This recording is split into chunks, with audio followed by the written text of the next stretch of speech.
چلے اسامہ آ جاؤ، Usama bin Laden, السلام علیکم جناب، کیا حال چال ہے بھائی؟ اور ٹھیک ہے آپ؟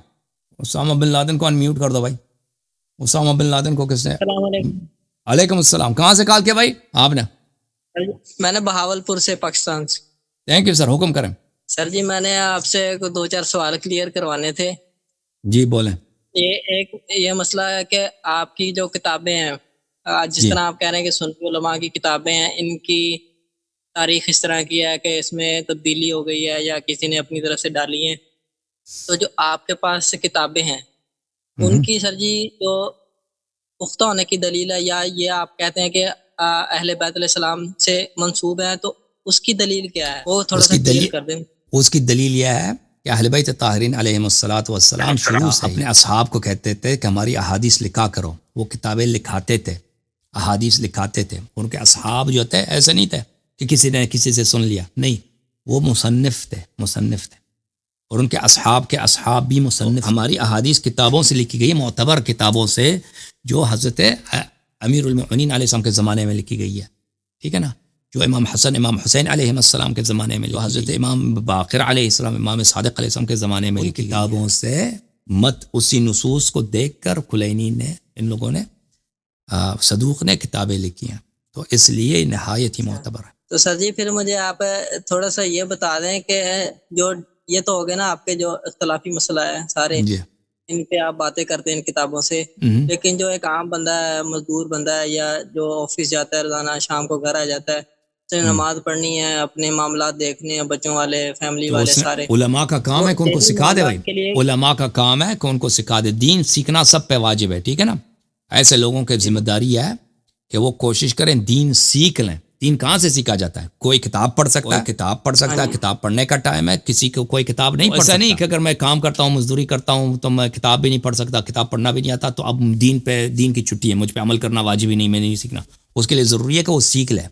اور یہ علماء کا فریضہ ہے کہ ایسے افراد کو دین فراہم کریں، ان کو سکھائیں، اہل بیت علیہ السلام کے اقوال افعال کیا ہیں ان کو بتائیں.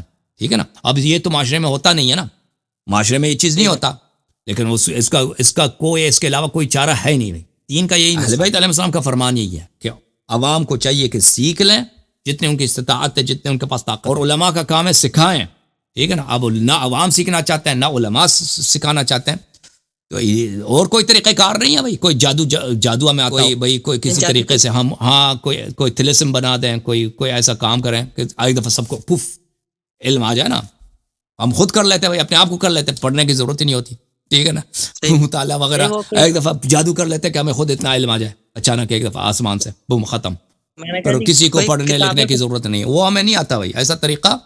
ایسا طریقہ کہ بھائی کوئی شخص اس کو نہ پڑھنا چاہتا ہے، یا مثلا نہ کسی سے سننا چاہتا ہے، تو پھر اس کو کیسے سکھائیں دین؟ پھر تو میرے پاس کوئی طریقہ ہے آپ کے پاس بھائی سکھانے کا؟ کوئی اور طریقہ ہے؟ مجھے تو نہیں آتا. ہاں وہی شیعہ مولوی یہی کہتے ہیں ہم کیا آپ کو کتاب سنت سکھائیں؟ آپ کو جب آتا ہی نہیں تو کیا سکھائیں؟ شیعہ مولوی اپنے عوام کو کیا بولتے ہیں؟ وہ یہی کہتے ہیں کہ آپ کو جب آتا ہی نہیں، ہم کیا کہتے ہیں جب آتا ہی نہیں تو کیا سکھائیں؟ تو آپ یہی آپ سکھائیں نا. کہتا ہے جب آتا ہی نہیں تو ہم کیا سکھائیں؟ یہی کہ وہ ان کا یہی طریقہ کار ہے، لوگوں کو اسی سے بیوقوف بنایا. اور مزے کی بات ہے، یہ بیوقوفی بہت ہی مقبول ہے. ان کا سکہ یہی ہے، ان کا جو سلوگن ہے، نعرہ ہے، وہ یہی ہے کہ آتا ہی نہیں تو ہم کیا سکھائیں؟ تو سکھانا ہی بند کر دیا. ہاں، آتا ہی نہیں ہے تو کیا سکھائیں؟ سمجھ ہی نہیں آتی تو آپ کیا سکھائیں؟ سمجھائے. کہتا ہے سمجھ ہی نہیں آتی تو ہم کیا سمجھائیں؟ ٹھیک ہے نا؟ جتنے قوم اور نجف کے مولوی ہے، چھوٹے سے لے کے منہ پہ یہی لفظ ہے. آپ کیوں قرآن و سنت نہیں سکھاتے؟ کہتے ہیں آپ جب آتے ہی نہیں تو کیا سکھائیں، جب سمجھتے ہی نہیں تو کیا سمجھائیں؟ بس ختم ہے بھائی. انہوں نے جان چھڑا دی اپنی. اور شیعہ عوام بھی خوش ہے بھائی. اور ایسے شیعوں کو ایسے بیوقوف بنایا نا، شیعہ بھی خوش ہے اسی بات پہ. کہتے ہیں جی ہمیں سمجھ ہی نہیں آ سکتی تو وہ بیچارے ہمیں کیا سکھائیں. وہ شیعہ وہ بھی راضی ہو گئے. مزے کی بات یہ ہے کہ شیعہ عوام بھی راضی ہو گئے. کہتے ہیں جی ہاں، کراچی میں جائے نا، بڑے سے بڑا پروفیسر ہے، پی ایچ ڈی ہے، پتہ نہیں وہ خود انجینئر ہے، اس کو بھی یہی سمجھا دیا کہ آپ کو سمجھ ہی نہیں آ سکتی تو ہم کیا سمجھائیں؟ ہم کو کتاب و سنت. وہ بھی یہ خوش ہو گئے. یہی کہ ان کے زبان پہ بھی یہی ہے. کوئی سوچتا نہیں ہے بھائی کہ یہ جو ہمیں، یہ توہین ہے ہماری، یہ گالی ہے بہت بڑی. یہ علماء جو آپ کو سنا رہے ہیں یہ گالی ہے، توہین ہے. بس سب اس پہ خوش ہیں بھائی. جی سر مزید بولیں. سر جی اس کی میں نے کہا میں آپ کے پاس آیا ہوں سیکھنے کے لیے. آپ مجھے کوئی کتاب بتا دیں جو ڈیلی کی نماز وغیرہ یا جو روزے احکام وغیرہ سارے معاملات. مجھے دیکھیں ابھی بہت ساری کتابیں ہیں نا، بہت ساری کتابیں اردو زبان میں ہے نا. اہل بیت علیہ السلام کے اقوال و افعال اردو زبان میں. آپ ہمارے واٹس ایپ گروپ وغیرہ میں آ جائیں, لڑکوں سے پوچھیں, وہ آپ کو بتا دیں گے, ٹھیک ہے نا. بہت ساری کتابیں ترجمہ, سر جی ہاں حدیث کی کتابیں بہت ساری اردو میں اویلیبل ہیں. ان میں سر جی اختلاف تو نہیں ہے سنیوں کی طرح, جس طرح سنیوں میں وہابی دیوبندی کی نمازوں میں نہیں, فرق ہے, اس طرح شیعہ حدیث میں اختلاف نہیں, شیعہ حدیث سب صحیح ہے. تو پھر سر جی جو باقی کی زندگی ہے یا جو سیکھنے میں وقت گزر رہا ہے, جو اس کے دوران جو غلطیاں ہو رہی ہیں انسان سے, یا وہ نمازوں میں غلطیاں کوتاہیاں ہو رہی ہیں, یعنی کہ وہ طریقہ تو نہیں آتا نا, اس کو سیکھے گا تب بھی آئے گا نا جی. تب تک کے لیے کیا ہوگا؟ آپ کو تو سیکھنا ضروری ہے نا, سیکھنا ضروری ہے. اگر کچھ نہیں آتا تو سیکھنا ضروری ہے. جب بعد میں پتہ چلے گا نا تو دیکھنا ہوگا کہ آپ کی غلطی کتنی بڑی تھی. غلطی اگر اتنا بڑا ہے کہ اسے نماز ہی باطل ہے تو پھر اعادہ کرو. غلطی اتنی بڑی نہیں ہے, اس کی چھٹی ہے, تو پھر وہ معاف ہے, چھٹی ہے, تو دیکھنا ہوگا غلطی پہ ہے نا. جب سیکھیں گے تو پتہ چلے گا. سر جی یہ جو جمعہ ہے جو یہ شیعہ میں واجب نہیں ہے, یہ نہ صرف واجب نہیں ہے بلکہ اس کی منع ہے, اس کی منع ہے.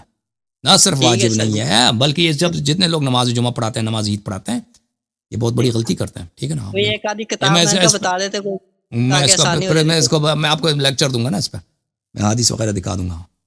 تھوڑی سی میں نے کہا کوئی ایک دو کتابیں بتا دے تاکہ آسانی ہو جاتی. کتاب کا مجھے نہیں معلوم, اس موضوع پہ مجھے کتاب کا نہیں معلوم. مجھے جو کتابیں آتی ہیں وہ عربی زبان میں, اردو زبان میں مجھے نہیں. اوکے, تھینک یو سر, خدا حافظ. کوئی عالم بتا دیں. عالم کوئی نہیں جانتا, میں عالم بتا دوں. عالم کس کو؟ آپ کے ہندوستان پاکستان کے علماء برین واشڈ ہیں, برینڈ ہیں. آپ کے علماء جو ہے نا ہندوستان پاکستان کے علماء, یہ ان کو ایک ہی آتا ہے, خامنی صاحب کے ان کو ایک ہی کام آتا ہے کہ ایرانی جھنڈے کے سامنے سجدہ کریں. میں کسی عالم کو ریکمینڈ نہیں کر سکتا, کیونکہ آپ کے ساتھ ایران نے جو کیا شیعوں کے ساتھ پچھلے 40 سال انہوں نے بہت بڑی خیانت غداری کیا کہ شیعہ مولویوں کی تربیت جاسوسی اداروں میں کی. مدارس سب جاسوسی ادارے کے ہاتھ میں, ٹھیک ہے نا. اب کوئی آئیس مثلا CIA کوئی مدرسہ کھول دے اپنے مقاصد کے لیے, CIA یا MI6, ٹھیک ہے نا, طالب علم مولوی ادھر جا کے پڑھے, تو اس سے کیا نکلے گا؟ اس مدرسے سے وہی نکلے گا جو CIA کا کام کرے گا نا. تو ایران نے تو یہ علن کر دیا آپ لوگوں کے ساتھ. ایران کے جتنے مدارس آپ کے طالب علم جاتے ہیں, پاکستانی افغانی وغیرہ جاتے ہیں, وہ سب کے سب وہ ایرانی CIA کے ہاتھ میں. ایرانی CIA جو اس کو وزارت اطلاعات کہتے ہیں یا اطلاعات سپاہ کہتے ہیں, ٹھیک ہے نا, ان کی جو CID ہے ان کے ہاتھ میں, اور وہ چلا رہے ہیں بھائی. تو آپ کے جو پاکستانی علماء ہیں وہ کہاں سے آتے ہیں؟ پاکستانی علماء آپ کے سب جو آتے ہیں نا, وہ ایرانی CID کے جو مدارس ہیں ان سے پڑھ کے آتے ہیں. یہ کھلا رہا, سب لوگوں کو پتہ ہے کہ آپ کے ان کے مدارس جو جامعۃ المصطفیٰ جس کو بھی کہتے ہیں نا, جامعۃ المصطفیٰ کے اندر آتے ہیں سب, یہ سب کے سب مدارس, یہ سب CID کے مدارس. ایرانی CID یعنی وزارت اطلاعات یا سپاہ اطلاعات سے سپاہ پاسداران. تو یہ آپ کے ساتھ جو خیانت غداری ہوئی ہے اس کا آپ اندازہ نہیں کر سکتے, آپ سوچ نہیں سکتے آپ کے ساتھ کیا ہوا, کہ آپ کے مذہب کے اتنی تذلیل کی ان لوگوں نے. یعنی آپ کے علماء طبقہ بالکل ختم ہے, ختم, برین واش. اتنا جو غداری پاکستان اپنے لوگوں کے ساتھ نہیں کرتا. پاکستانی فوج مجھے نہیں معلوم, دنیا میں مجھے کہیں نہیں معلوم اس طرح کیا ہو, کسی کے ساتھ ہوا. جی ایرانی حکومت نے شیعہ مذہب کے ساتھ